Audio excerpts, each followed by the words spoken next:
Good morning. Welcome. Before all of the words are spoken, we bring greetings to all of creation, and we give thanks for another day of life.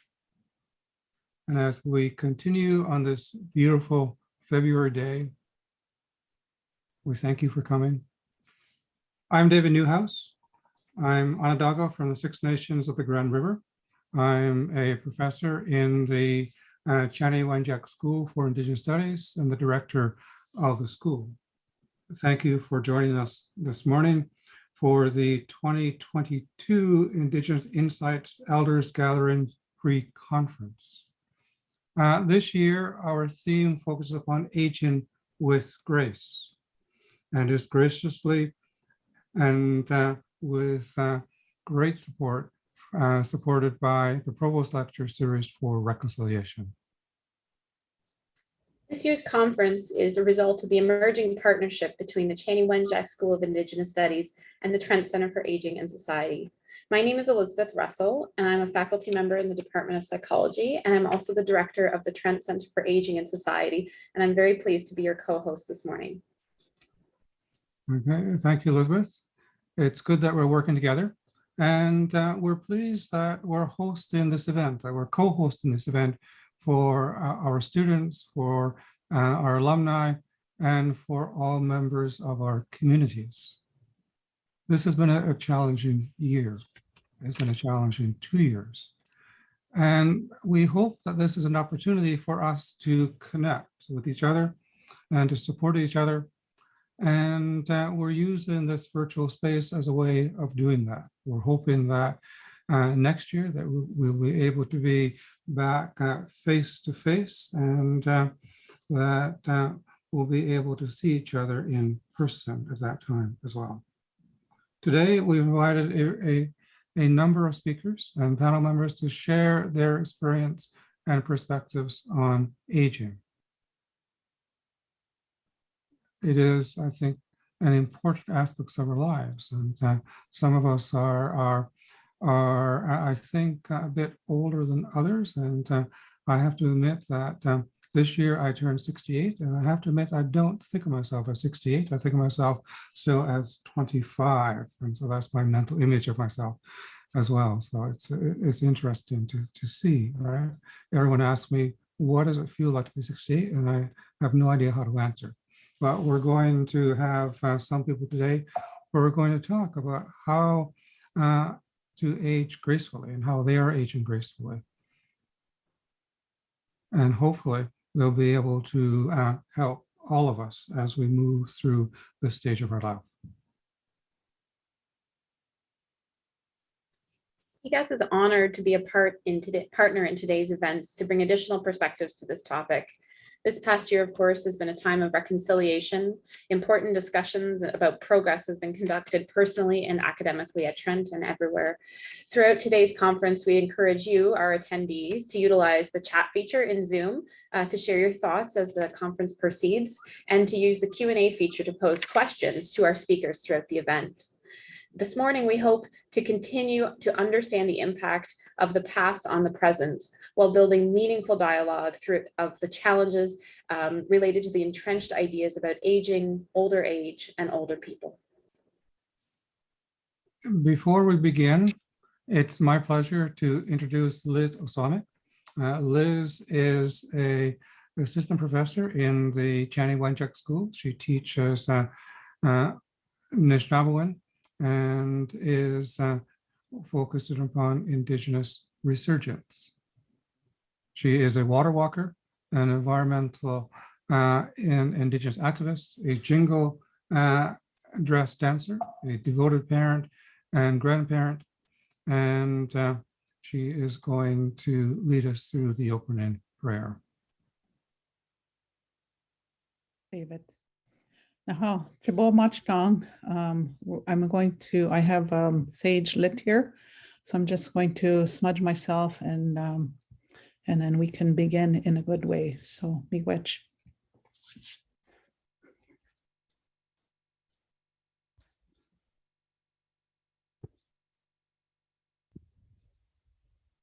Now, miigwech. Miigwech, ginu miigwan digo, makwan din wema amikdo dem. Wikwem kong minidom sing donjba, ampi besha nago jwanang nikia dida. Miigwech niwing nikia.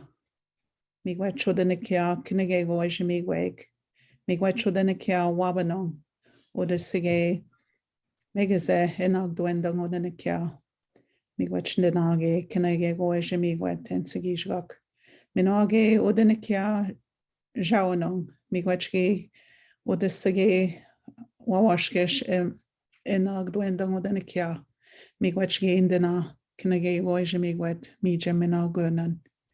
Minage oda nikia ningabeonong. Miigwechge oda sa Mishkodebjike, mina nimki benesik oda eajik. Miigwechge indina kinegego eja miigwet en sigijgak. Minage nangwasa memdige makwagizis awang. Miigwechge oda nikia giwednong.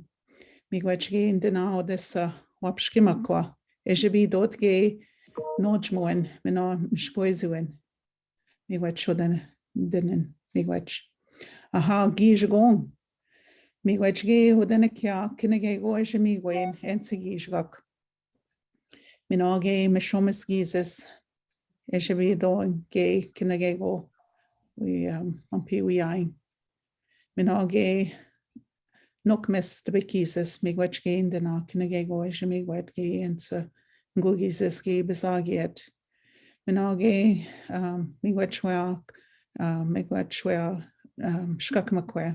Shkakmakwe ge kinego eja miigwet ensigijgak mampi king yaing. Memdige sugeg wesiak. Kina wesiak mampi ajekib. Niwing kadejik minage modejik exikejik nonchwa wesiak. Minage mampi king temagak mishkikin ebezakik mampi waskunen minage mitugok mampi mishkikiwong miigwech ndikit. Mina kinagoya mampi ajik nangwa. Miigwech wen minim mampi wibe zindajgeg nangwa. Miigwech ndikit. Mekwan mananik nangwa jajwa ganama jajik. Miigwech ge ndikit. Minage mandasa chags wen e bambadeg. Nadmoshinang jim shkugabwang. Mina jim nadapnamang kina wissa mishkiking e minawang. Miigwech shishnikit. Aha, miigwech. My spirit name is Ginu Miigwan, and I'm related to the bear, but I'm of the beaver clan, and I reside close to the Nagojwanang territory. And I say miigwech for this day. Miigwech to the four directions, to our shkakmakwe, to our grandfather sun, to our grandmother moon, and for everything that is provided for us. And to the east, we acknowledge the eagle that looks after that direction, and that the eagle brings everything that the eagle brings us, and he is our messenger to the Creator. And to the west, where the deer looks after that door, and we look at the deer for that kindness, and to for the food and the clothing that is provided for us. So I say miigwech. And to the west, also to the buffalo and to the thunder beings that bring that water for us, and to the north for that white bear that brings us that medicine that we need, gives us strength, and for everything that is provided for us. And to all the animal beings on Mother Earth, we say miigwech, because they were here before us. So I say miigwech to everyone that is here today. I say miigwech for you being here, taking that time to be here with us. So I say miigwech. Aha, miigwech. Thank you, Liz. I teach my students that we open our meetings in this fashion because it provides us with an opportunity to bring our minds into the meeting. And that also connects us with something larger, and it makes us feel less alone. And in this time in which the world is in turmoil, in which we see so much suffering around us, feeling that we are part of something and that we can do something to help is important. So thank you, Liz. And I feel much more connected and part of a larger something at this point. So thank you. And we're now going to move forward. We're going to ask Unity, Heather Spinarski, Brenda O'Toole, Barb Rivet, and Joanne Argue to open also with an honor song.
So thank you, Unity.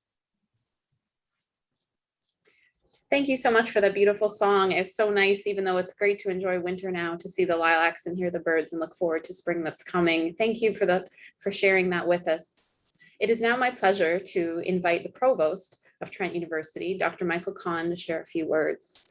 Special thanks again to the Provost's office for sponsoring this morning's conference and for your continued support of this important process of reconciliation. Thank you, Elizabeth. Ani Sego, bonjour, welcome. Good morning, everybody. David started us off this morning mentioning that age is just in our mind. But I'd like everybody to acknowledge that David's wisdom goes well beyond his 25 years. So thank you, David, for all that you do for Trent and beyond our university. It is my pleasure to welcome you virtually to Trent University and to Indigenous Insights, the pre-conference program leading to the Elders and Traditional Peoples Conference later this afternoon. While we gather virtually today, we respectfully acknowledge that we are on the treaty and traditional territory of the Mississauga Anishinaabe. We are grateful to the local First Nations for their teachings about our earth and our relations, and for the wisdom shared by our local elders at this gathering and throughout the year. Trent is deeply committed to reconciliation and resurgence through education, and to celebrating and supporting Indigenous ways of knowing. At Trent, we value diversity and inclusion, whereby different ways of thinking are welcomed and cherished as we learn from each other. The Elders Gathering is a key annual event to advance these goals. And on behalf of everyone at Trent, I am so pleased you have made the time to join us today. I especially want to welcome and thank all our speakers, elders, knowledge holders who have made it their participation in today's event a priority. Miigwech, Niue, merci, thank you. Okay, thank you, Michael, for those kind words, and welcome to Trent. I know that this is your second year, and it's been a strange 2 years as everything has been virtual, and at some point we'll be able to meet each other in person as well. So it will be good. So Certainly looking forward to that, David. Okay, so thank you. And thank you also for the support for this portion of the Elders Conference. I also want to take a moment now to introduce Chief Emily Wheaton. Chief Wheaton grew up in Curve Lake First Nation, and she left Curve Lake in order to attend Trent and to attend law school in Toronto at Osgoode Hall. She returned to Curve Lake about a decade ago, where she practices real estate law in Peterborough. Chief Wheaton has worked hard to advance relations with municipal, provincial, and federal governments, and sits on many committees as representatives of her community and the Mississauga Nation Chiefs, the Chiefs of Ontario and the Anishinaabe Nation. And most recently, she's been involved in an $8 billion water class action settlement, which will provide safe drinking water on reserves and support many individuals who have been deprived of clean drinking water. I want to thank you, Emily, for joining us today and for saying a few words of welcome, and also for introducing our keynote speaker today. Chief Wheaton. Miigwech, David. It's my pleasure to be here today to welcome all of you to the territory of the Mississauga-Anishinaabe, territory that my grandfather told me stories about the lives of his great-great-grandparents. Today, I have the honor of introducing my first cousin once removed, Cliff Wheaton. As a community, I can't tell you how proud of Cliff that we are, his success, and we're thrilled that he's sharing that information that he's learning today here at the Elders Gathering. Cliff's currently in his 4th year of his PhD at New York University's Silver School of Social Work. Cliff has studied at Columbia and Princeton before NYU Silver. Here, he was chosen by the Association for Gerontology Education and Social Work, AGESW, for the 9th cohort of its Gerontological Social Work Pre-Dissertation Fellows Program. That's a mouthful, but that's great. During this time, Cliff developed a passion for Indigenous cognitive health and enriches the study of Indigenous older adults. Cliff's other research interests include intergenerational mental health and education services, Alzheimer's and dementia intervention, and psychodynamic practice with marginalized communities. Thank you, Cliff, for continuing to provide such a positive representation of Curve Lake First Nation and agreeing to share the things you have learned with everyone here today.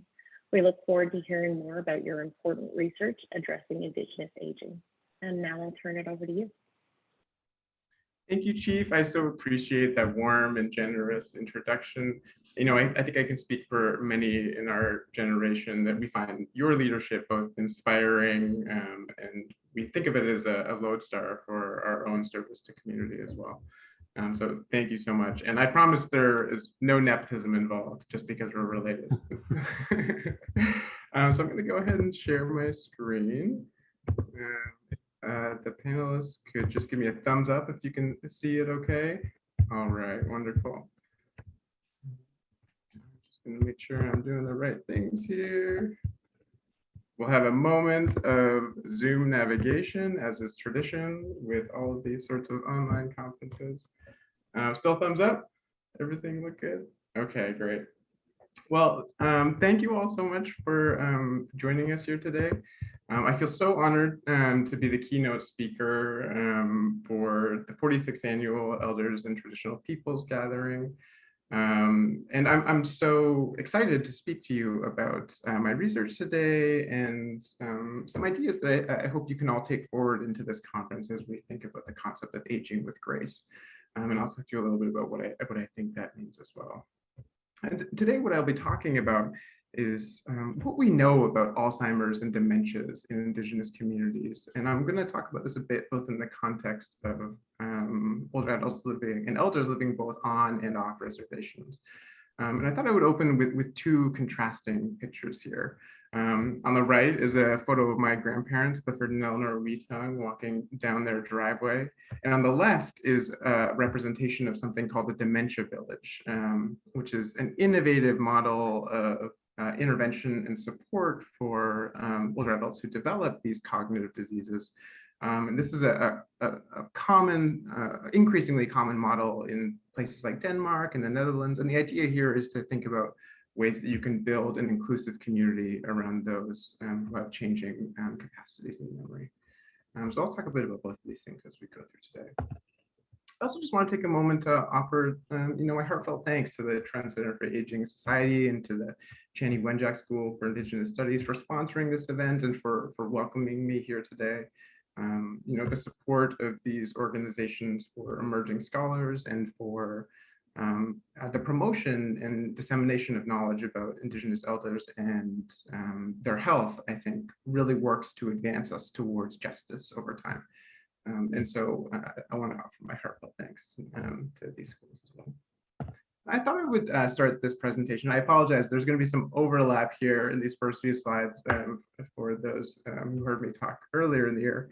I just wanted to tell you a little bit more about myself. So I started my career in social work and in mental health by practicing with an organization called the Seneca Family of Agencies as a mental health counselor. And so they provide trauma-informed care for children who are really struggling in school as a product of legacies of trauma and of family histories of poverty and intergenerational poverty. I then moved on to an organization called the Greenlight Fund in Boston. And the goal of the Greenlight Fund was to fund organizations like Seneca to help to make sure that these nonprofits that were providing critical interventions could continue to do so with efficacy and to build evidence bases that could inform future interventions. Then I attended the Columbia School of Social Work. And part of the reason I went back to school is that I kept seeing over and over again in my clinical work, there was this powerful relationship that exists between young people and older adults, right? We see these really mutually beneficial relationships between grandparents and grandchildren, between community elders and younger people, the mentorship, the reciprocal support that can emerge from these relationships. I found that to be so fascinating. And so I wanted to go back to school and to begin to study these things a little bit. And while I was doing so, I came to realize, I love kids. I really love kids. But the thing that I love to learn the most about is elderhood, is about the health and the well-being of older adults. And I like to think about some of the different ways we can work as communities to increase and improve the quality of life of older adults over time. And so I wound up at NYU studying gerontology with my mentor and colleague, Ernest Gonzalez. Dr. Ernest Gonzalez is a national expert in productive aging and the role of work in our cognitive health and how we age over time. And under his mentorship, I have learned so much. But I think, my real education in all things gerontology, the study of aging and of older adulthood, really began in the community. I grew up in a family where we were deeply integrated with my grandparents. Here's Clifford and Eleanor, and that's me at the tender age of 6 or 7, wearing quite a nice outfit, if I might add. And my dad, Tim, having a picnic lunch up at Bald Lake. Here's a photo of us and Chief Weetung's grandfather on the right there, Murray, celebrating Clifford's 91st birthday with my maternal grandparents at the Weetung Ojibwe Center, our family's craft shop, and Clifford and Eleanor again at their home on Curve Lake. And I speak to this because, I think that my early contact and how close I was with my grandparents really changed how I thought about aging and how I thought about the study of gerontology as I began to go down the path of research and clinical intervention.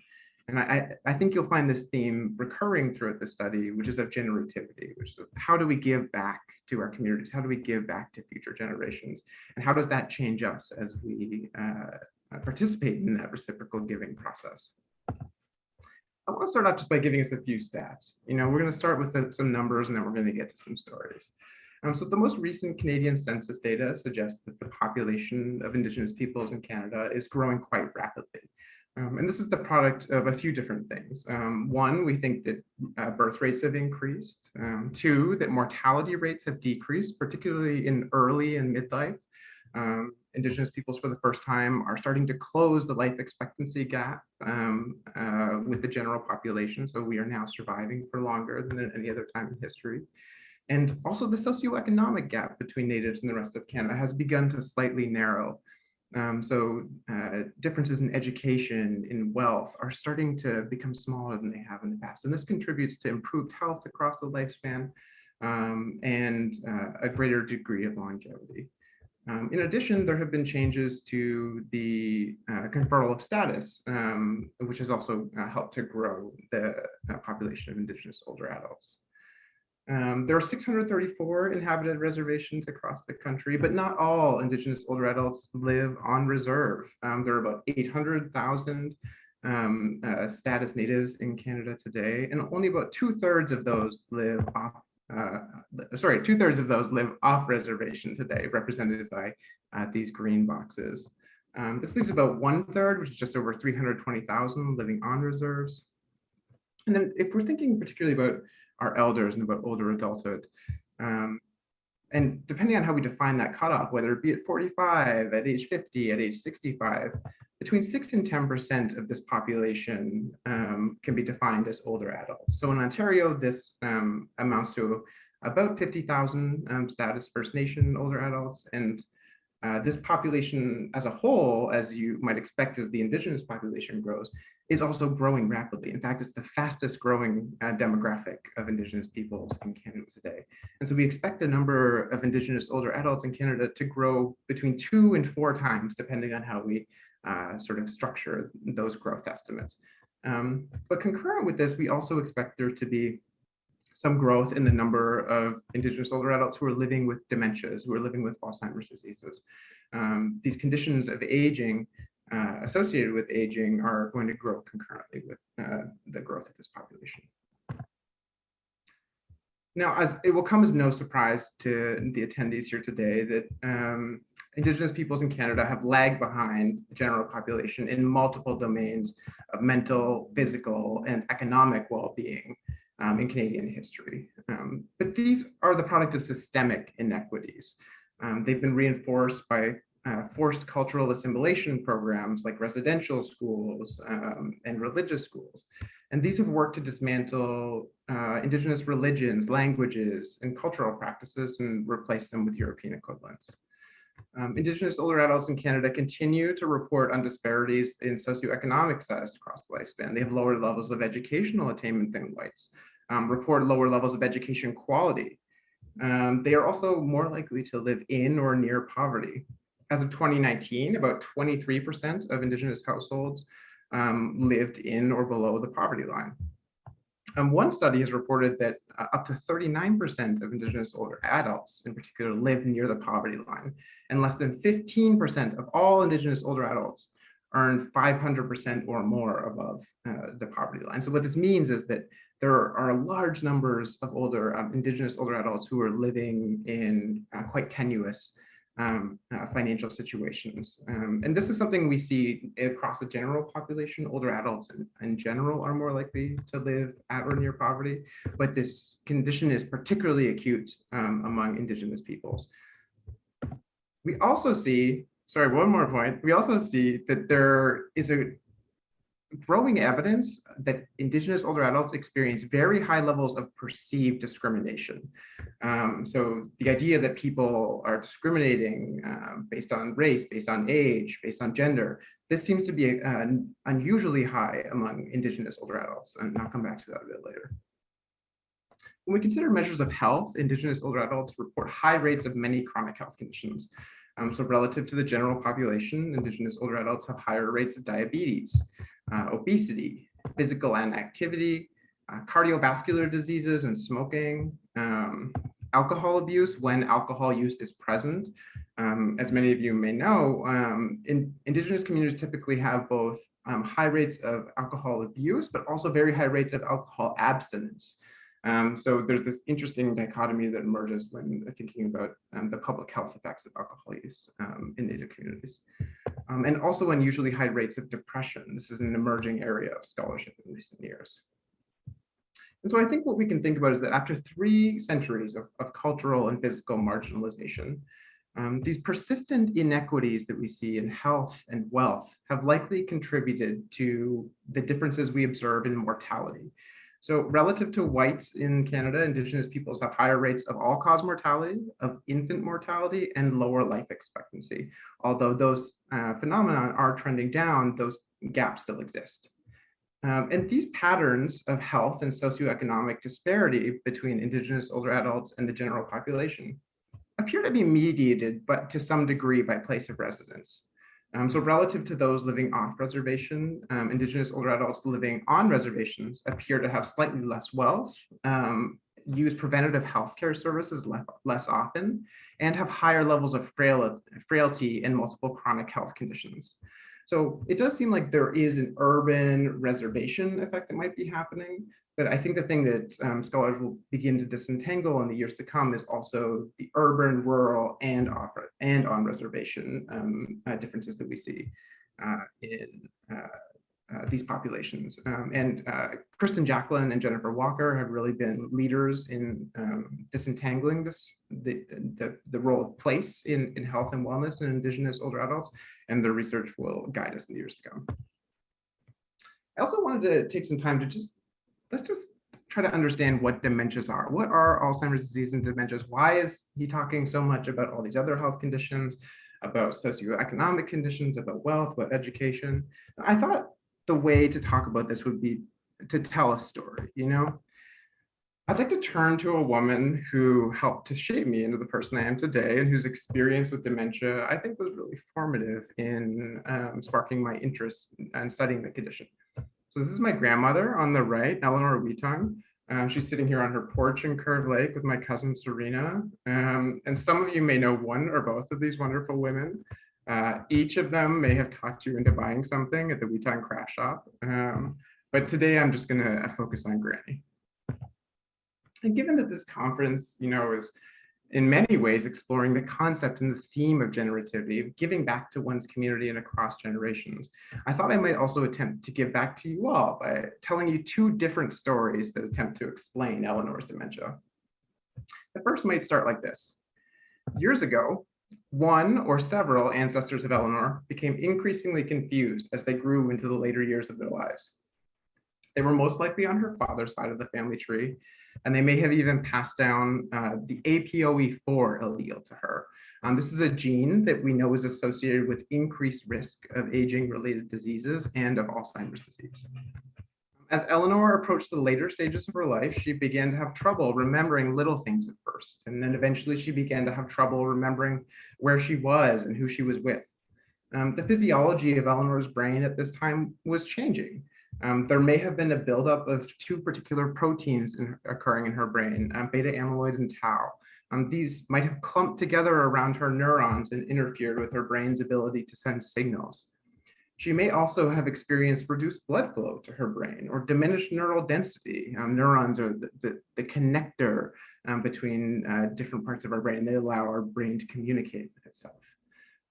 Any of these things could have caused inflammation as well, which brings damage and interferes with their capacity to function independently. Sometimes these sorts of symptoms are treated with pharmaceutical interventions. So things like cholinesterase inhibitors, these can help to stimulate the production of a messenger chemical in the brain. They might also be treated with other pharmaceutical interventions to reduce the symptoms associated with dementias, like depression, agitation, sleep disruptions. And these can be combined into sort of pharmaceutical cocktails to treat a number of these phenomena, but they do not cure this disease. But in this story, I want to focus on the fact that dementia is a disease, right? Dementia is a blight of the mind that can be treated and hopefully one day cured, but it is entirely biological in origin. And what we call this approach to Eleanor's story might be the biomedical framework. So this is the sort of more traditional conception of how this disease manifests and how we could try to resolve it. But now I want to tell a slightly different type of story. So in this story, Eleanor was a caring grandmother and mother. She was a nurse and a business owner. And as she grew older, towards the end of her life, she began to experience a natural consequence of aging, a return to the baby stage, so to speak. As her mind regressed, her family worked to reduce the complexity of her life and to reduce her agitation by surrounding her with love and making sure that she could remain in her home. This was in no way easy for her caregivers, but it was a challenge that they were willing to face to help care for this matriarch who would care so deeply for them all.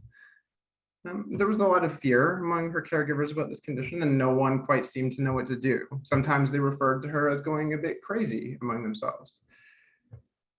There were also differences in trying to understand where this change had come from. Could it have been exposure to some sort of toxin? Was it her diet? Perhaps it was representative of her proximity to the spirit world. In any case, the view of the causes of this condition could be framed as acting from the outside in, as traveling from the environment down into her mind. These are just some examples of the ways that Indigenous peoples, both in Canada and around the world, have explained dementias across history. And typically these more traditional narratives about dementias draw from aspects of emotional, physical, mental, and spiritual health to help explain a changing brain. Now, what I want to highlight here is that these two different versions of Eleanor's disease, neither is perfect, right? Neither is perfectly explanatory, nor is it necessarily the only way to think about this condition. Both ways can contribute phenomena to our understanding of these diseases. So biomedical models have been very effective at many things. Most importantly, they've been effective at mobilizing money for interventions, for research, for policy and program design. They've also been effective at mobilizing political action, at encouraging the development of health and social services that can support those living with Alzheimer's and dementias. They've also deepened our understanding of the human brain in a way that we never had before in human history. The human brain is the most complex human organ, and some would argue one of the most complex computer on Earth today. And so understanding the mechanics of this powerful thing living inside us has changed dramatically in recent decades. On the other hand, traditional conceptions have been really effective at highlighting the power of social relationships, of family and community caregiving, and of the role that social support plays in maintaining one's physical and cognitive health. And the interaction of all of these elements has really created a more holistic perspective on what Alzheimer's and dementias are and how we can manage and treat these conditions over time. And what I would like to contend with you all today is the combination of these two perspectives and finding balance between these two narratives about dementias. I think we can also find the future of dementia's intervention, of research, and of care in the decades to come. And so if we think about the sort of holistic approach that more traditional Indigenous conceptions about dementia have brought to the table, these really highlight the modern, progressive, exciting theories that are being applied in dementia research right now to design intervention, to explain prevention, and to develop treatments for these devastating diseases. And so I want to take a few minutes here just to define what normal aging is, just so we can all get on the same page. So as we age, there are aging-related changes that occur in the brain, but these do not interfere with everyday activities. That's the line between dementias and normal aging, is when changes in cognitive capacity interfere with our ability to function independently, that's when we have a chronic condition emerging. So as we grow older, we might see some amount of change in the volume of our brain. So our brain might get a little bit smaller as we age. We might begin to see the buildup of certain mineral or protein deposits in our brain over time, just natural consequences of a life well lived. We also might see changes in our brain's ability to communicate within itself, within neurotransmitter and neural networks in our brain. And as the volumes of our different parts of our brains change over time, we might have a little, see a decrease in the speed of problem solving that occurs. But the thing that remains quite preserved in our brains over time is that personality is stable. Knowledge, what we call crystallized knowledge, is stable. That's wisdom, right? If we're thinking about wisdom, wisdom remains stable throughout the life course. But when we start to see declines in that capacity, when we start to see changes in the brain that interfere with our everyday activity, that's when we're in the territory of Alzheimer's diseases and related dementias. So among all dementias, Alzheimer's disease is the most prevalent. It accounts for between 60 and 80% of all dementia cases, with vascular, Lewy body, and frontotemporal dementias also being quite common. Among Indigenous older adults, there is some evidence of higher than usual alcohol-induced dementia cases, although this still represents a very small proportion of all cases. And the cost of managing these diseases is very large, and it is borne by both families and government. Some estimates have placed the yearly cost of treating and providing caregiving for Alzheimer's diseases and dementias above $600 billion per year. And the average per person cost of dementia treatment and caregiving is in excess of $320,000. And many of these costs are borne by caregivers. So the development and progression of these diseases also represents a significant burden on families. And as this disease progresses, we see all sorts of different symptoms occur: reduced social inhibition, increased agitation, trouble sleeping, difficulty navigating what we call activities of daily living and instrumental activities of daily living. So getting dressed, cooking, shopping, doing all of those things that we need to keep going in life. One thing we're a little bit uncertain of in the research is exactly how common these dementias are among Indigenous older adults. So recent systematic and comprehensive reviews of research on the incidence and prevalence of these diseases have identified a small number of studies that have included native samples from Canada. So two recent systematic reviews have assessed globally the research on Indigenous populations, and looking at every study they could find on incidence and prevalence among every possible country that could include these studies in the world. There were only 15 studies that had really looked at how prevalent these diseases were in Indigenous populations. And they found a very large range of our estimates for how common these are. One study placed the estimate at 0.5%, so 0.5% of all Indigenous older adults had dementias or Alzheimer's. One study suggested that 28% had dementias and Alzheimer's. So there's great variance in this literature. And there's also some debate about the quality of many of these studies. And so in the years to come, what we're really going to need to do is to build higher quality data to really get a better sense of exactly how prevalent these health conditions are among Indigenous peoples. Now, some interesting things have been found in Native American and Alaska Native communities. So Maeda et al. Conducted an analysis of dementia incidence in Washington state. And what she found, this is a graph from her study here. Let me see if I can get a laser going. There's a laser. If we look at this blue dotted line here, this represents the prevalence per 1,000 person years. This is how common over time we expect this disease to be of Native American and Alaska Native diseases. And we see that it's quite comparable to the prevalence among African American populations. But what is notable and interesting about this is that Native Americans were more likely to have this disease occur later in their life. So there's might be something happening with the onset of disease that is unique to Native populations. And I'll talk a little bit more about that later. In Canada, there are estimates, have been estimates produced by Jacqueline Walker's research, which suggests that the number of Indigenous older adults who will be living with dementias will increase by 420% in the next 25 years. So we also expect this population to bloom quite significantly among our elders. Now, how do we sort of calculate the thing and figure out the things that we think contribute to whether or not we develop these diseases? Well, reviews have suggested that genetic inheritance, that biomedical model of dementia that I was talking about with Eleanor, accounts for about 2/3 of all dementia cases. So what this says is that we can't really prevent yet about 2/3 of all Alzheimer's and dementia cases. But what this means is that 1/3 of all dementia cases we can likely prevent by using social interventions, by changing the way our society operates and how older adults operate in our society. So some of the things that contribute to whether or not we will develop these diseases across the lifespan include the quality and type of education we get in our early life. High levels of education and high quality education is strongly associated with preserved cognitive function in later life. In the midlife, we might see things like hearing loss, hypertension, and obesity contribute to an increased risk of developing these diseases. And in later life, things like smoking, depression, physical inactivity, social isolation, and diabetes are also associated with increased risk of these diseases.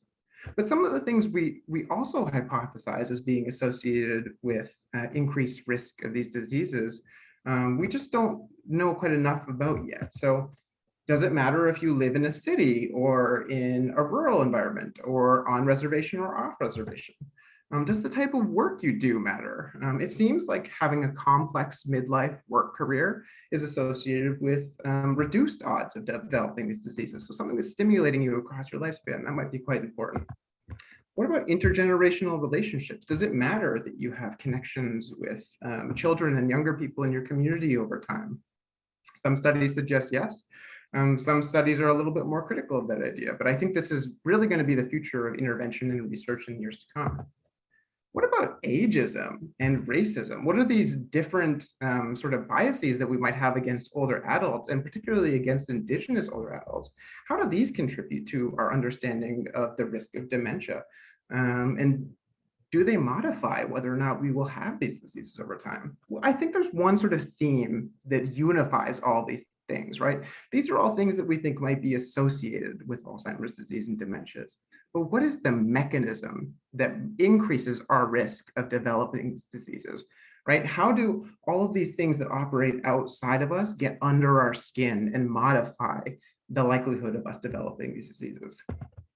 Well, I think that the thing that is bringing all of these things into us is stress, right? All of these different chronic conditions, of social isolation, of having a physically challenging job, these can all increase stress on our body and increase stress on our mind.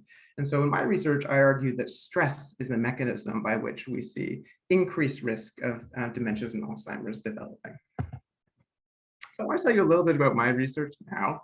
And what I use a longitudinal study in the United States. I'll soon be conducting a similar analysis with a data set here in Canada called the Canadian Longitudinal Study on Aging. And the Health and Retirement Study is a nationally representative longitudinal study of non-institutionalized older adults. So what this means is that the HRS selected about 20,000 older adults in 1992, and it follows up with them every 2 years. And it has been doing so since 1992. So that means we have a lot of information about how these older adults have functioned in the domains of health, in financial assets, in cognitive health, in their psychosocial relationships. So like what kind of relationships they have with the people around them. What about their mental health? And now we have data on biomarkers as well. So people now will contribute blood draws and we can get a sense of how well they're managing their chronic conditions as well. And there's a really exciting sample, it's small, but notable sample of Indigenous older adults in this study that has never been investigated before. So my study is the first to begin using this data. And so in total, there are 332 Indigenous older adults in the study. But I look in particular at a smaller subsample of this, of 186 of them. And what I'm trying to do here is to figure out, what's going on with their cognitive health over time. We have a measure in the HRS called the TICS-M, and what this is a cognitive health assessment. Some of you may have had these administered at a visit to a primary care physician, and it tries to count up basically how well you're performing on these standardized cognitive tests. If we think about the Indigenous older adults in the sample, there's some notable differences between them and the general population of the sample. So Indigenous older adults had the lowest rate of alcohol use of any racial and ethnic group. And they also had very high measures of something we call social cohesion, which is your sense of belonging to your neighborhood, how embedded in your community you feel. This really tries to measure how connected you are to the people around you how connected you are to the people around you. But unfortunately, this group also has a high number of risk factors for dementias as well. So things that might increase the odds of us developing these diseases. So they had the lowest levels of exercise of any group. 47% had not completed high school, and fully 72% had completed high school or less. Both of these are associated with increased risk of dementias in later life.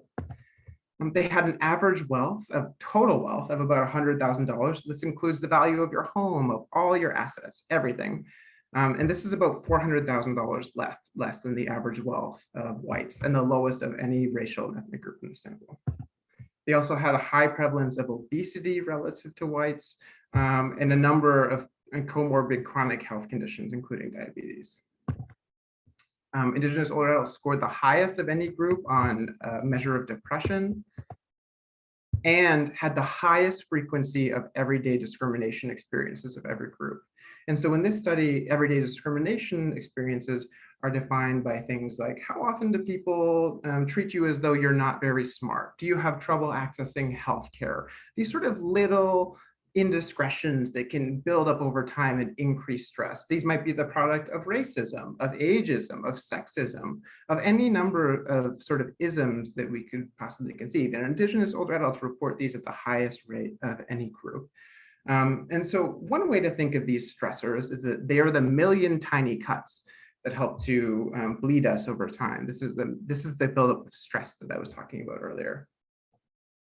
So I want to show you a little graph and just take a second and hypothesize. I'm going to ask you all to be scientists here for a little bit. Hypothesize, think about a reason you think that these lines might look so different. So if I look here, this yellow line represents the cognitive health of Indigenous older adults mapped over age. So this is age 60 here, age 80 here, age 100 here. And this blue line is the line for whites. So why might we see this gap between Indigenous older adults and whites, between Black older adults and whites, between Latinx older adults and whites? And why do they have such different shapes? Why do they accelerate downwards at different rates? So understanding how we can explain these differences will help to change how we develop interventions over time. That will help us to develop new science and to hopefully eradicate these diseases over time. So here is the sort of like eugenicist view of why these differences might occur. That there are fundamental differences between cognitive capacity based just on race and ethnicity. But we know now, after decades and decades of research, that this is not true, right? This is a complete fallacy. But what we need to understand is that exactly what is modifying people's cognitive health trajectories. So in my research, I apply something called the minority stress and cognition model, which was developed by a researcher named Sarah Forrester at the University of Massachusetts. And what it does is it suggests that systemic forces like racism create unique and harmful chronic stresses. So they do things like reduce access to quality of education, reduce socioeconomic opportunity, and enforce residential segregation. And these things can help to reduce our cognitive performance over time. They might also increase the prevalence of coping behaviors like substance use. They might change how frequently we exercise. Say if our physical environment makes it difficult to go for a walk or to get outside. It might change the quality of our diet if we don't have access to fresh fruits and vegetables. And then as we're exposed to these stressors over and over across our lifespan, we're then more likely to develop chronic conditions like diabetes, like obesity, like cardiovascular diseases. And these diseases can then increase our risk of developing cognitive health conditions. But as I hinted at earlier, I don't think this is the whole story, right? I think that what these things are changing is the amount of stress we experience, the amount of maladaptive stress. So there's a good version of stress, right? We want to operate within a window where the amount of stress we can take is tolerable and helps us to perform better, helps us to challenge us in navigating our world. But when stress becomes maladaptive, it's when that overwhelms. It's when the stress begins to get under our skin and to negatively impact our health over And so I think stress is the mechanism by which all of these different phenomena are acting on our brains. And so that's what I do in my research, is try to model that relationship using statistics.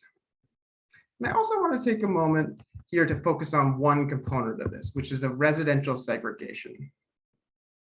So what does this mean, and why does it matter where you are as you are growing older? So we have a growing body of research which suggests that place matters.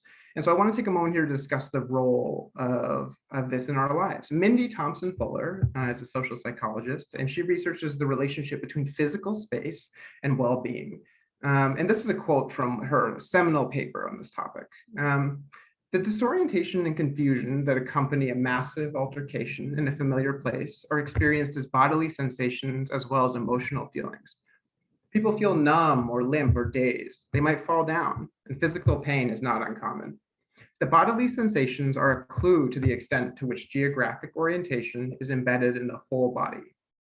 So what she's arguing in this research is that attachment to place, attachment to a home, to a community, is akin to attachment to a parent, to a sister, to a brother, to a loved one. That those relationships to place are strong and grounding, and the disruption of that attachment can have really negative consequences for people. So then how do we measure the effect of forced enrollment in residential schools on the cognitive health of Indigenous older adults? How about the effect of multi-generational relocations onto reserves? It's unlikely we'll ever be able to directly measure the effect of these things. But what we can do is assess how the allocation of resources to different types of communities changes people's opportunities and changes people's outcomes and health. And in this particular context, we can think, I want us to also think proactively about how resources are mobilized to support older adults in our communities. So the World Health Organization has used concepts from lifespan developmental psychology to build what we call the age-friendly communities model. And this model is built on 5 core concepts.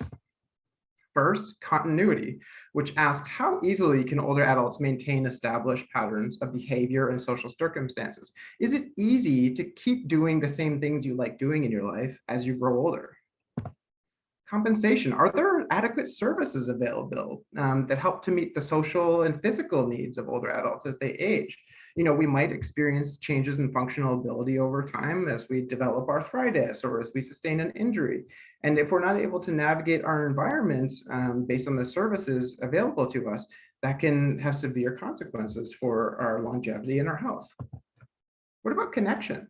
Are there opportunities for us to give back to the community, to foster reciprocal support, right? This is the thing that is so important about social relationships, is that we not only give, but that we can take, that we can both mentor and be mentored by others in our community. These reciprocal relationships are the thing that really change health outcomes over time.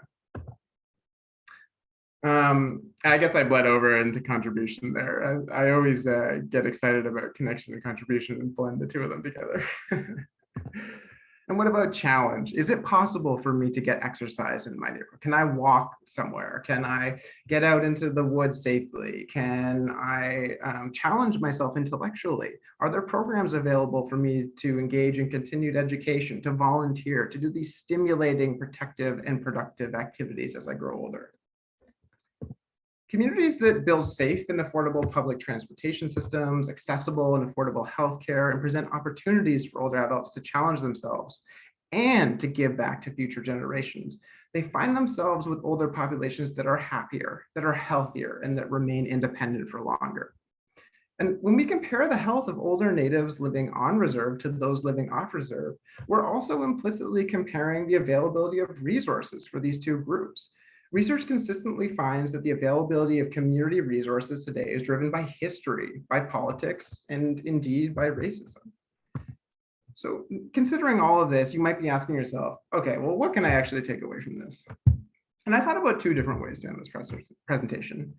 In the first, I would highlight some important things we can do as Indigenous peoples to preserve our health and cognitive health. We can engage in heart-healthy activities like eating less sugar and reducing tobacco and alcohol use. We can work to engage our minds by continuing our education, by building stimulating relationships, and by finding work and volunteering to do that is both complex and engaging. We could also do things like increase our sleep quality and cardiovascular health by exercising regularly, by practicing good self-hygiene. So we all need to stop looking at our screen before we go to bed, because it makes it harder for us to get quality sleep. And trying to get 8 hours or so of sleep per night. Although, this changes as we get older. We don't need quite as much sleep as we age. But I felt that ending this talk on these ideas would be a little simplistic and potentially making the same mistake that we've made for decades and decades and decades in the social sciences, right? Of blaming individuals for the symptoms of systemic conditions. So instead, I want to leave you with this. The question of Alzheimer's and dementias in Indigenous communities is not just a question of individuals. It is a question of health equity.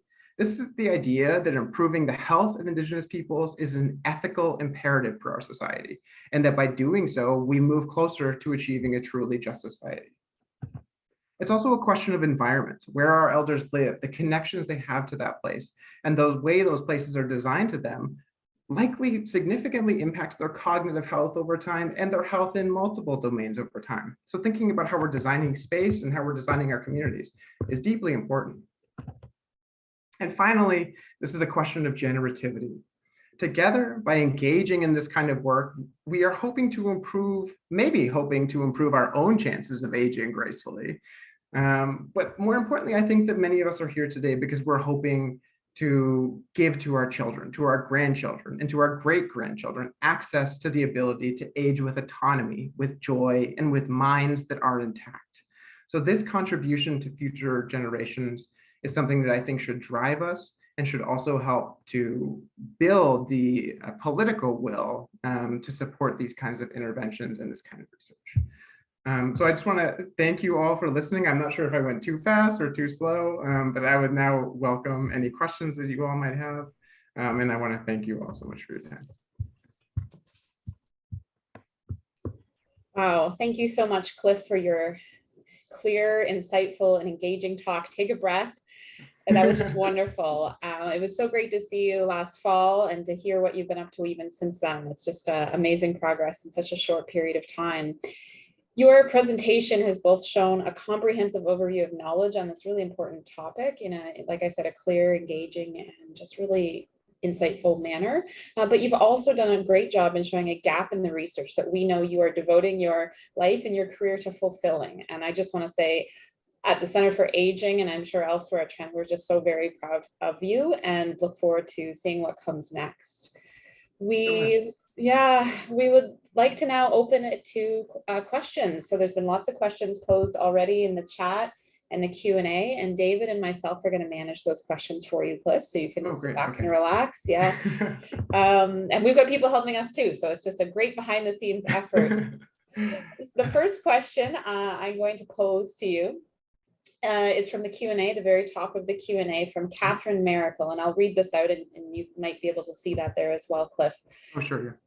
Has there been consideration given that Indigenous look at living a good life by living in harmony with the land, so they do not need to find a need for more material assets, e.g. bigger house, newer car, etc., especially when there are fewer people in the home in later years of life? Some ethnic groups value material possessions more than Indigenous groups. Yeah, that's a really interesting question, Catherine. Thank you for that. There's been a pretty robust body of research in recent years in trying to understand how Indigenous peoples attribute meaning to dementias and to these cognitive health conditions. Scholars like Wendy Hulko, Jacqueline Walker, Jennifer Walker, Kristen Jacqueline, Jordan Lewis, they have all sort of tried to disentangle how are Indigenous conceptions of these diseases different and more aligned with holistic perspectives of the land, of an integration into the environment than other communities. And they do find that this is a common theme, right? And it relates to the idea that dementia is a natural part of the life course. And so I think one thing that's important for us to also do is to not overgeneralize about any ethnic group. I had an interesting conversation with someone at NYU recently who was asking me about Indigenous peoples like have such an important connection to the land, and these things are so embedded in every aspect of life. And I think in many ways that is true, but there's also so much variance in Indigenous communities, and there's so much variance among all different communities. And we need to try to understand that and integrate that in research. And this is what applying an intersectional approach really does, is it says people hold multiple identities. You know, you're not just Native, but you might also be a woman, you might also be a grandmother, you might be all of these different things. And the intersection of all these different components helps to define who we are and how we age. And so I like to think that that research has also tried to apply a lot of nuance to understanding those ideas, but it's certainly an area of developing research still. Hope that answered your question. I'm not quite sure. Okay, thanks, Cliff. This is an excellent presentation. I want to just add a dimension to it, and you talk about stress, and I want to point you in the direction, I think, of Diane Hill and Robert Antone, who talk about ethnostress, right? And what they've done is they've grouped all of the stressors that you talked about, and under the term ethnostress, and says, you know, as Indigenous people, we live in a constant state of ethnostress, and those stressors create the chronic conditions that we, and so their suggestions, I think, begin to move in the same direction that you're moving, right, as well. So I think it is important, right, to think about this in a systemic approach as opposed to an individual approach. So thank you for that, okay, as well. And it goes to the design of communities as well. And I think there's some things we can begin to think about how we design our own communities, both in urban environments and rural communities as well, to make them more age-friendly. We do have another question, and this one is from Dr. Ingram, Jennifer Ingram, who says, haven't heard how much, sorry, I got the wrong one, Randy. Thank you for your research direction. May I suggest a thread to look at residential school survivors who are also served in the military, both during war and peacetime? Right.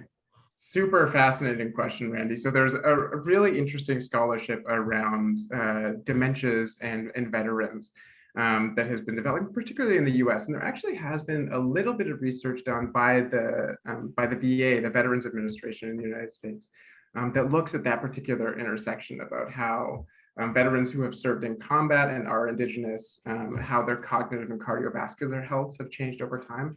And as you might expect, they have found a pretty strong association between having served in conflicts and increased risk of these diseases for a number of different reasons. And that's certainly something I would love to include in my future research. It becomes a little bit different, difficult to access depending on the sort of types of data you have available. But veteran status is certainly something I can look at in the future. So I appreciate you reminding me of that potential thread.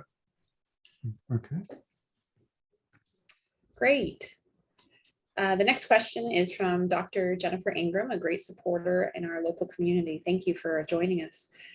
Having heard how important community and place is to bear on the health and care of persons with dementia, what would you, Cliff, suggest be goals for a dementia-friendly facility or small dementia-friendly newly built community, for example, the one envisioned for Trent? Oh, such a wonderful question, Dr. Ingram, and it's so nice to see you here. You know, I think that the dementia villages model that has been developed in the Netherlands really has a lot to offer for our rethinking how we design long-term care facilities, in particular with a focus on memory care facilities. And part of the way that I think they can impact our design is that if we think about the origins of long-term care facilities and the way that they have built out over time, is that they are fundamentally isolating institutions, right? They separate older adults from the general community in many cases. And because of that, you know, we have such limited community interaction. We marginalize and stigmatize older adults as a product of that. So I would say the most important thing for the development of these kinds of interventions is to think about the ways that we can enmesh them within community, that we can increase contact. Can we build, you know, kindergarten or daycare facilities into our long-term care facilities? How can we like stimulate volunteering and mentorship among older adults who are living there? You know, one thing that people will often forget is that, dementias are progressive diseases, right? But they are not instantaneously disabling. So people who have mild to moderate dementias can contribute so much to our society. So they have such deep and embedded knowledge and wisdom about the world. And so we can leverage all of that to, contribute to maintain that generative aspect of our lives over time. And so the more we can stimulate access to that wisdom, the better I think those institutions will find people enjoy them. I think we have time for just 2 more questions. I guess that's me, isn't it? Okay. Okay, this is from Lynn Davis.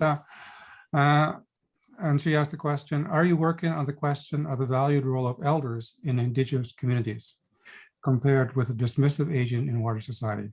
Is this one of the variables you are studying? Such a wonderful question, Lynn. And one of the challenges with doing quantitative research is that I am limited in many ways by the data that is available to us, right? And so a goal of my career is to really be working with scholars who are trying to adapt our measures of these different aspects of life to use with Indigenous communities, because that's not something historically we have done. We have not validated the use of these cognitive health measures with Indigenous older adults. We don't have really inclusive measures of social membership, of social roles and social status within these communities. And so unfortunately with my data, I cannot look at those things, but I'm hoping that over time we can design our data collection processes such that we can be inclusive of those ideas, and we can build a better understanding of the role that ageism plays in health over time. Okay. And the final question, I think. What is the role of spirituality as a variable, Michelle asks? Oh, such a fascinating question, Michelle. I'm glad you brought that up. And this was something I wanted to address in the presentation, but I completely forgot somehow. And one of the things we know about spirituality and about religiosity more generally is that they are actually both quite powerfully protective in our cognitive health. And the reason we think that happens is because of the rituals associated with these things. They stimulate community membership. They stimulate engagement with other people. And they help us to develop patterns and coping skills that we can use to delay the onset of more severe symptoms. And so there's growing evidence that religiosity and spirituality are powerful protective effects. And one other component that someone brought up last time that I'll just squeeze in here at the end that I thought was so, I think it was Ann Taylor who asked a wonderful question about the role that language plays in cognitive health over time. And so as a product, I went and did a little additional research on that because I thought it was such a wonderful question. In particular in Indigenous languages. And it seems like what occurs is that multilingualism, so having more than 2 languages learned, is associated with a small protective effect over time. And this is probably related to the stimulation of the mind and the flexibility of the brain that develops in learning multiple languages. So I would encourage all of us to continue to develop our language skills and to learn as many traditional languages as we can. Although I have not been successful in that in any way. Okay, so we want to thank you very much, Cliff. Thank you. As well. And just one final question. What advice do you have for aging Indigenous studies professors who are on the verge of retirement? Really interesting question. I would say that for all of us, the thing we can think most actively about is staying engaged with our communities, with continuing to participate in activities that bring us joy. David, there's no reason to ever stop teaching. This is this is a gift and a duty we can bring to the world for the rest of our lives. And I hope that you will continue to do so as well. I hope so too as well. So, but thank you as well. So, but what I see in your work is the demonstration of the power of relationship. I mean, yes. One of the fundamental aspects of Indigenous thought is the notion and idea of relationship.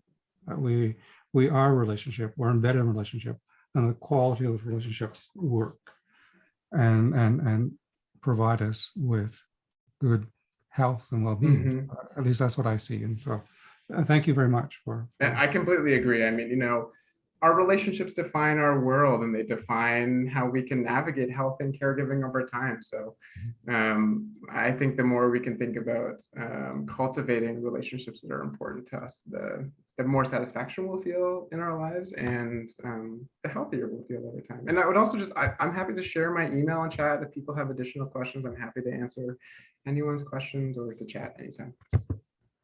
Okay, so thank you, Liz. Elizabeth, do you want to?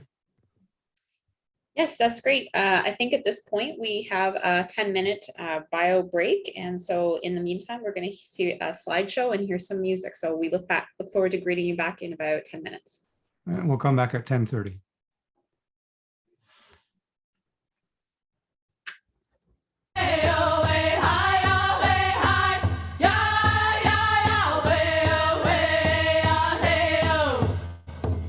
Way,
Thank you so much for returning to Indigenous Insights. Now we will hear from a panelist, from 4 panelists who will each share about a 10-minute presentation on their knowledge and experience on aging with grace. The panel members include Shirley Williams, Dan Longboat, Jeanette Corson, and Cliff Weetum. Once all the panel members have shared their knowledge and experiences, we will then have about a 10-minute question and answer period of all the panelists together. And just a reminder to please share any of your questions in the Q&A feature on Zoom. First, I'd like to introduce our first panelist, Shirley. I'm pleased to introduce Shirley Williams, a member of the Bird Clan of the Ojibwe and Odawa First Nations of Canada. Shirley holds a BA in Native Studies from Trent University, a master's degree from York University in Environmental Studies, and was recognized for her outstanding contributions with an honorary PhD granted by UOIT in Durham. In June of 2004, Shirley retired from the Trent Indigenous Studies Department and now holds the title of Professor Emeritus. Thank you, Shirley, for taking the time to share your insights today with our panel.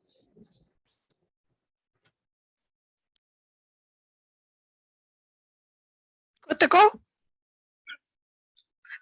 Okay, I was waiting for the. Anyway, good morning, everybody. Thank you for asking me to share my aging life to the many people that are listening today. So it's a good day. So I have a PowerPoint presentation. I sent it to Chris Walter. I don't know where it is, but please put it on.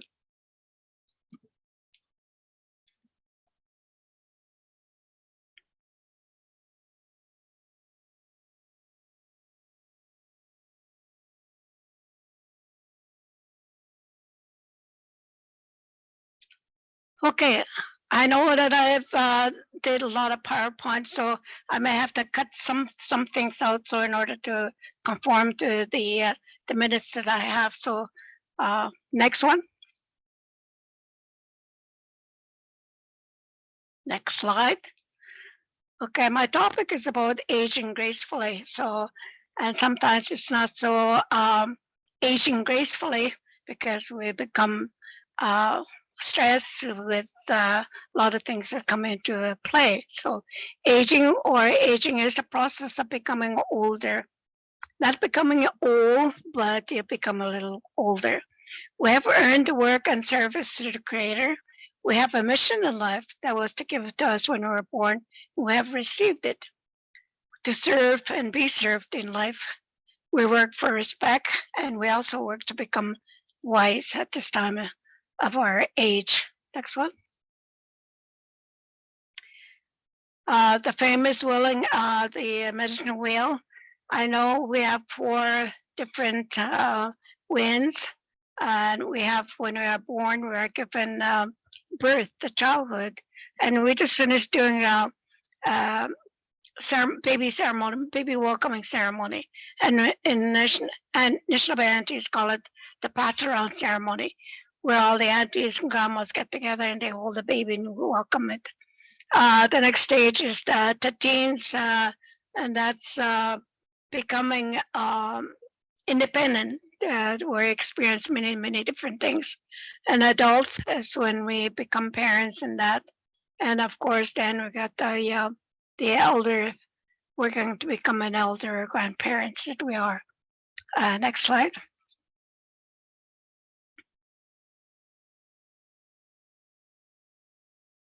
As part of aging, we work and we retire when we become of age.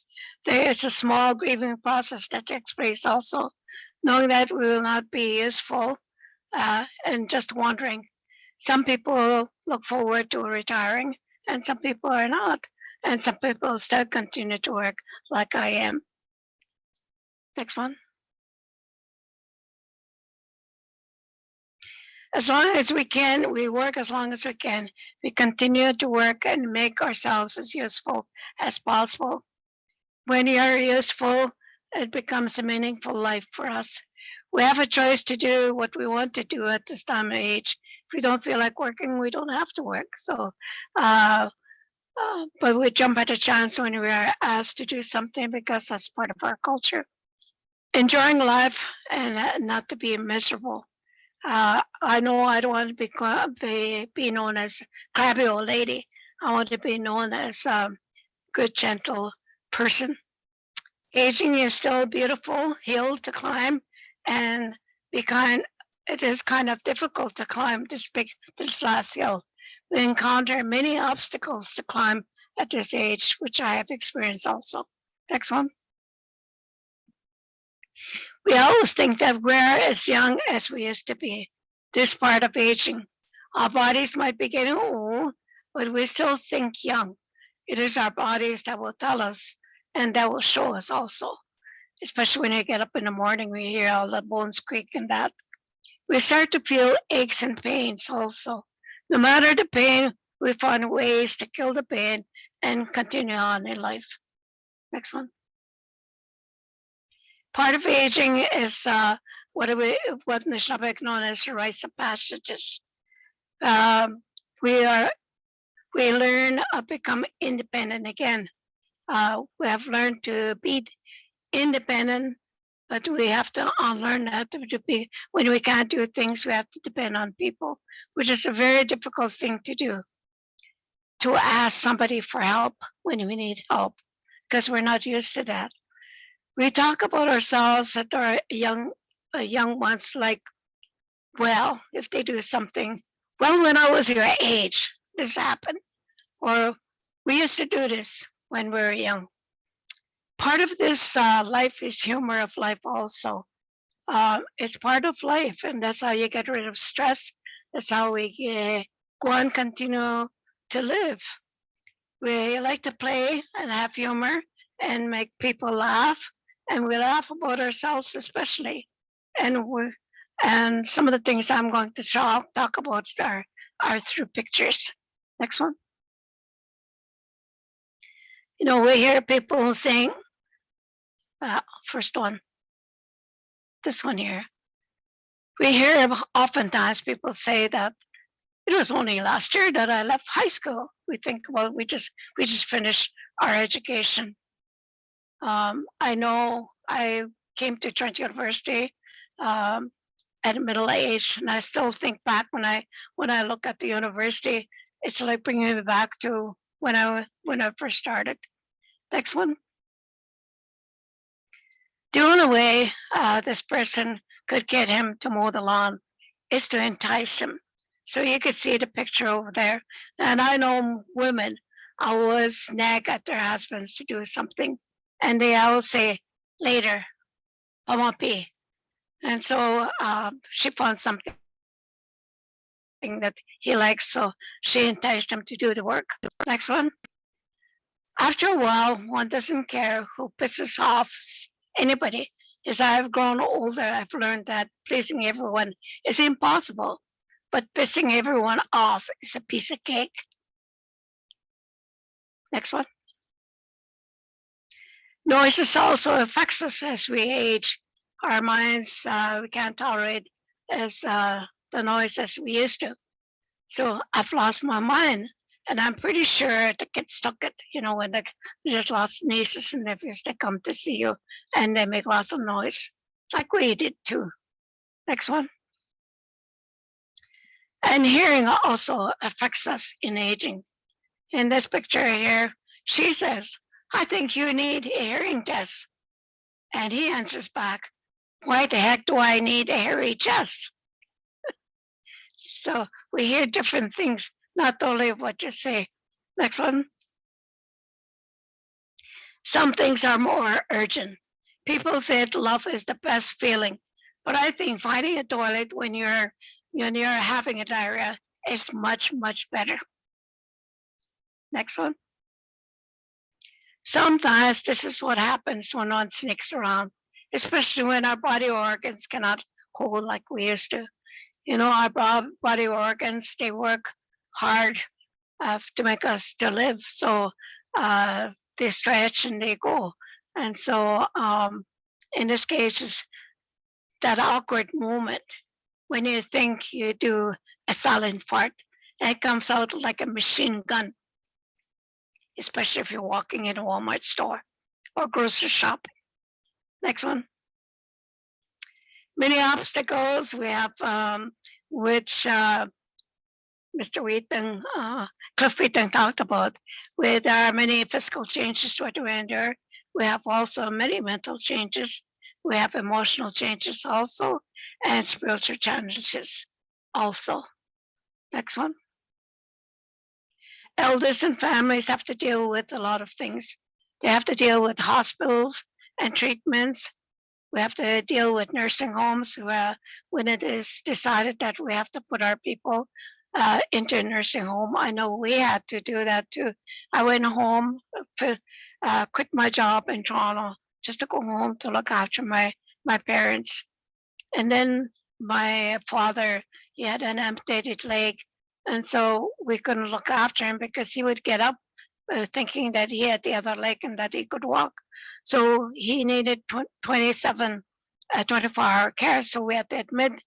But what we did is both my sister and I, my sister was a nurse and I was a nurse's aide. And we went to work together so that we could be with our father at first and then our mother after, because one of them was very lonesome, so we could entice the other one to join, and so that they could be together in the nursing home. So healthcare system is not really the best at times, especially up north, because you have to travel to go to the hospital sometimes 2 hours or an hour. Elder abuse is even by our families now. Physical and emotional abuse, such as neglect, is often seen among our families, and that, although we don't like to talk about it, but it does happen. Next one. There's also financial abuse. There's drug abuse. Oftentimes, parents are on a special kind of medication, and so the children, if they know what kind it is, and if they make them high, they go and steal that. So that's called drug abuse. Housing is another issue nowadays. Where I just sold my house 3 years ago because it had stairs. Never thinking that I would be needing stairs, to climb the stairs up and down. So now when I look around, there's hardly any houses that have, lower levels that contains for people that are aging, that could have access with the laundry and kitchen all together in one level. They're not made, they're made to modern style of living today. Those people that can, walk and climb up. As we age, we may encounter some of these things, and especially if we are Native people. There is racism also, and we need to protect our elders in our communities and institutions. If elders, if their children are abusing, then we have the right to report that, so that the elders who are living there can have their medication properly. Next one. We need to make wills to make sure of our wishes. And that's really important now. Sometimes we never had to do this. We just usually verbally told our people, our children, what we wanted. Well, now it has come to that time that we have to write these things, because otherwise the children are becoming, they will fight.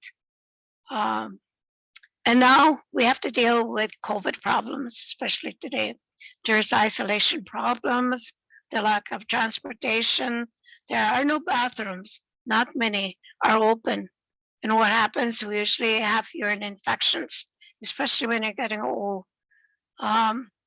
Just to reiterate that, as I'm getting old, I know I've had urine infections, and I went to see the doctor, and the doctor, you know what he said? He says, well, you're old. When you get old, your bladder is it's not as stretchy as it used to be. So I had to take that with a grain of salt. The next one. Many elders do not want to bother anyone. We begin to think that we are bothersome. And sometimes they don't say anything if they are not feeling well. But we need to really talk to them. And we know some of the signs that read the signs. So you don't have to ask over and over and do whatever you can. If they or they get discouraged and they don't bother asking anymore, especially if somebody retorted, well, you're a bother. Well, I can't take you right now. I have an appointment. So they know that they are bothering anybody and they don't bother asking anymore. I know that's happened to me. Depression, for some, there's depressing ideas of knowing that you're getting old and you can't do what you used to be able to do. No, I don't want to live a depressive mental of aging, in a negative sense. So aging can also be fun. Next one. We can do a lot of things together. We can ride a bike. We can have picnic. We can throw frisbees outside. That's kind of a form of exercise. Volunteer for things together. Make fire outside and make tea, which the elders really enjoy if you boil tea outside in the open fire.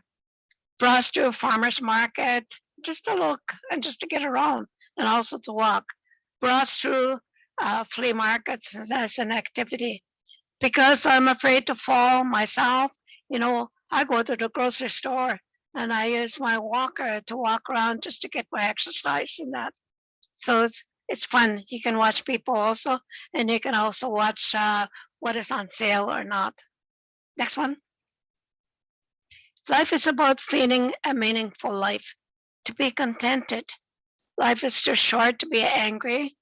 Life is too short to cut off anything. So try and find something that you always wanted to do. Be kind and loving to those are the best gifts that we can give. To make the best life that we can make the best life that we can. It is another transformation to think about that, another transformation that we have to accept. Respect is earned through life. It's not free, but we have to earn it. When there are changes, we have to learn to adapt, and we must adapt through these stages. Next one. Think positive. We need to reinvent ourselves. There's another process. Embrace change.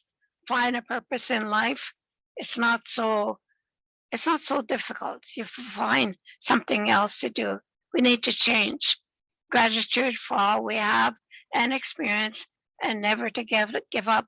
If we have a depressive stage, and the best thing to do is see either smudge if you're a Native person, or go to church, or go and light a candle, or just to go and look and admire the land and the trees and that, and listen to the water. That will give you a much different perspective. Next one. I will leave you with those thoughts. I'll leave you with these thoughts to always be kind. This is one of the most things that we have, and we have the 7 grandfather teachings, which is respect and also kind, to be kind, and also wisdom. So to respect the old when you are young. We are told always to be kind to our old. Help the weak when you can be strong. Confess your faults when you are wrong, because one day you will also be old, weak, and wrong. This is what some of my father used to tell us, that if you see somebody who can't help themselves, like if they're at home, they burn wood, don't chop the wood for them, or bring the wood for them, or carry water for them. This is what we were told, to do something in a kind way to people. So I leave you with those thoughts and words, and miigwech for asking me. I think it's my time now.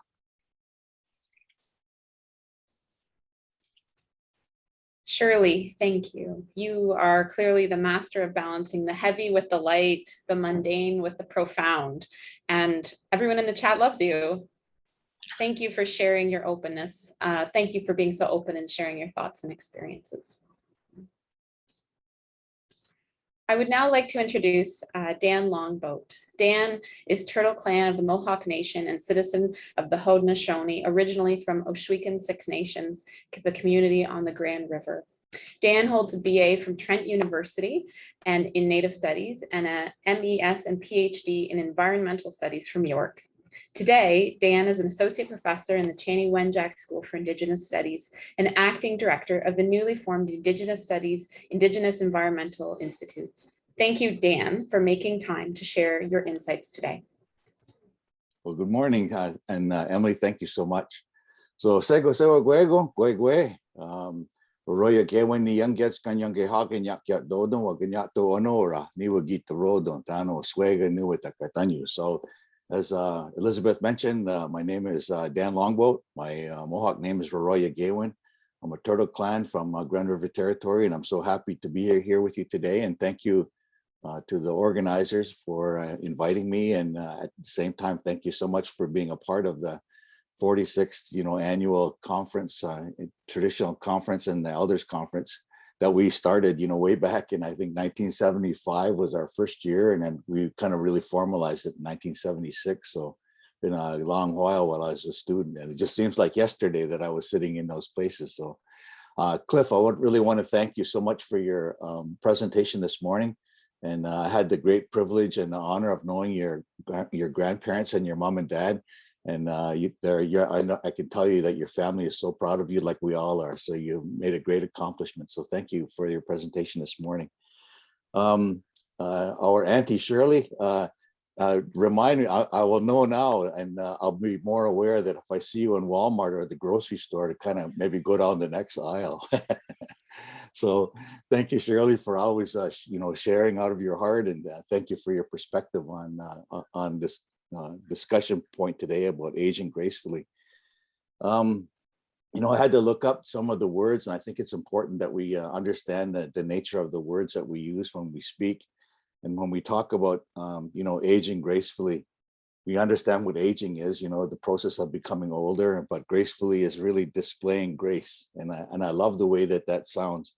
And it says in an attractive and elegant way, in a respectful and dignified way.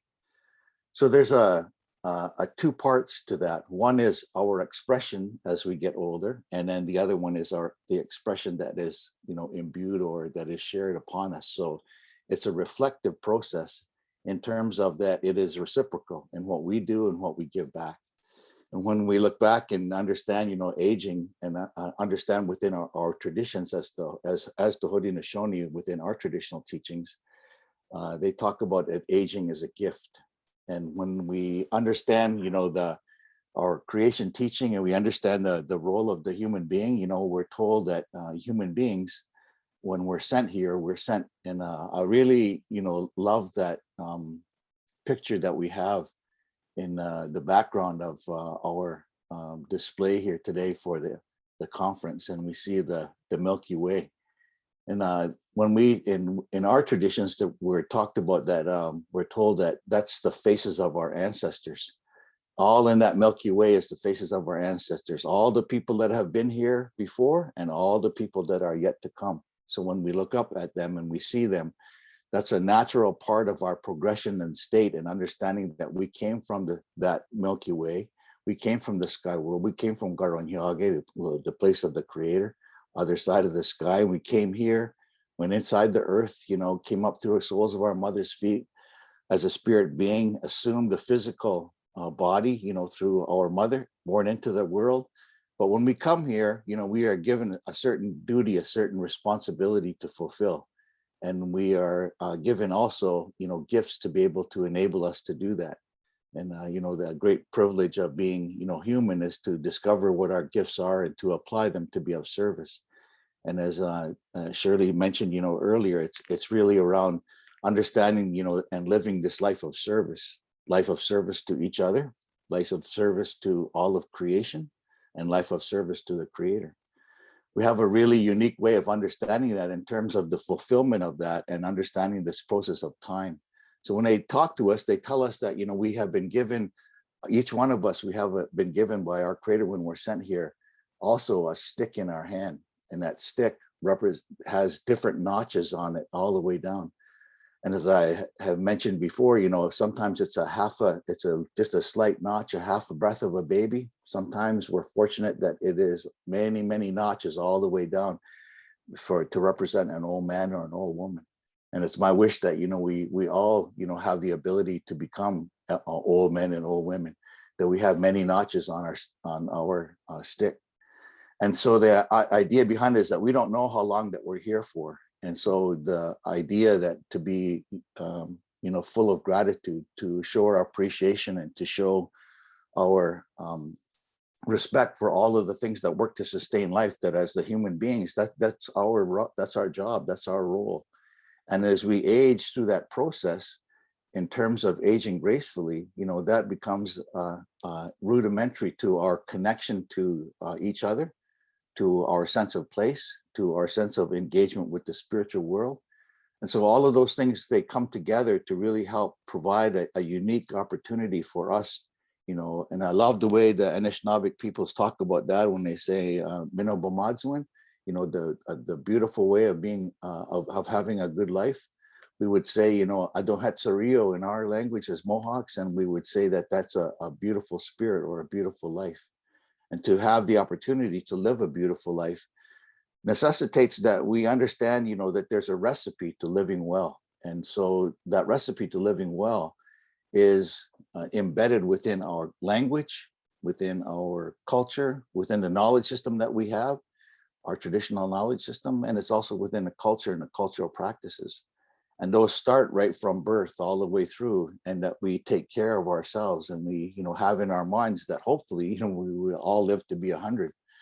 When you look back in the oral tradition, apart from, what, and in contrast many times to what has been written, you're going to see, our life, in a written text is short and brutish and all of those other things, but in a oral tradition, many stories of our people live long lives, and we're able to do tremendous feats, both physically, mentally, spiritually, in their elder age. And so that's the gift I think that our cultures provide for us. And I want to, at the same time, kind of challenge you and encourage you to be able to pick those up and to utilize them, embed them in your world.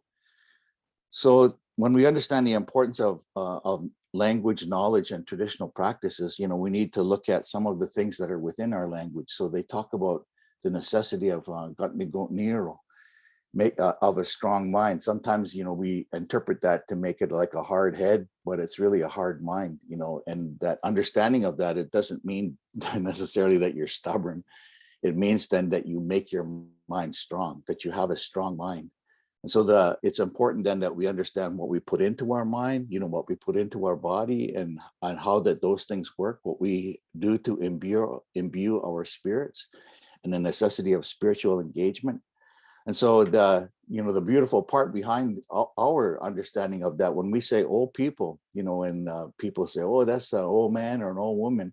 In a conventional society today, that's almost like almost sort of a derogatory thing. I get out of the way, you old man.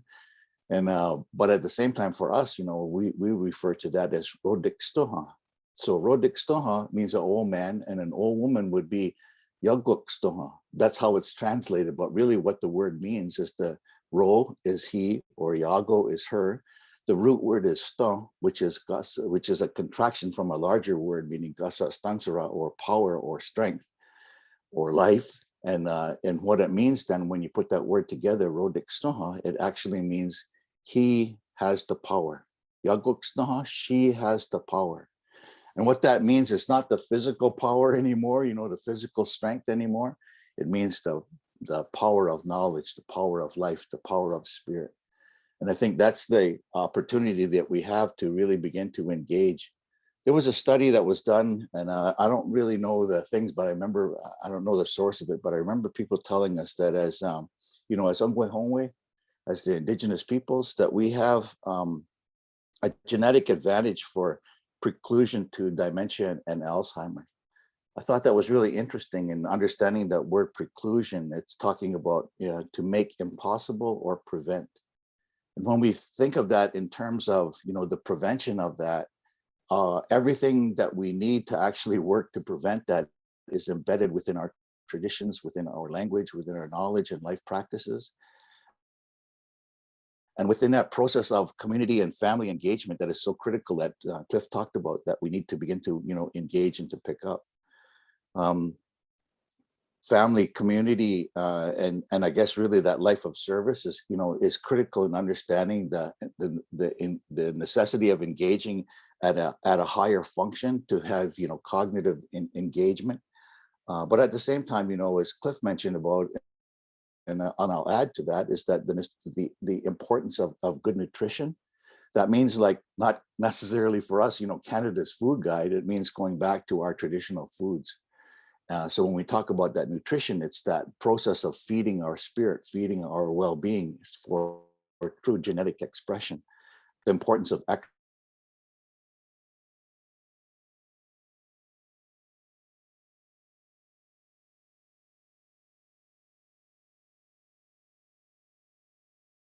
exercise, the key critical aspect in our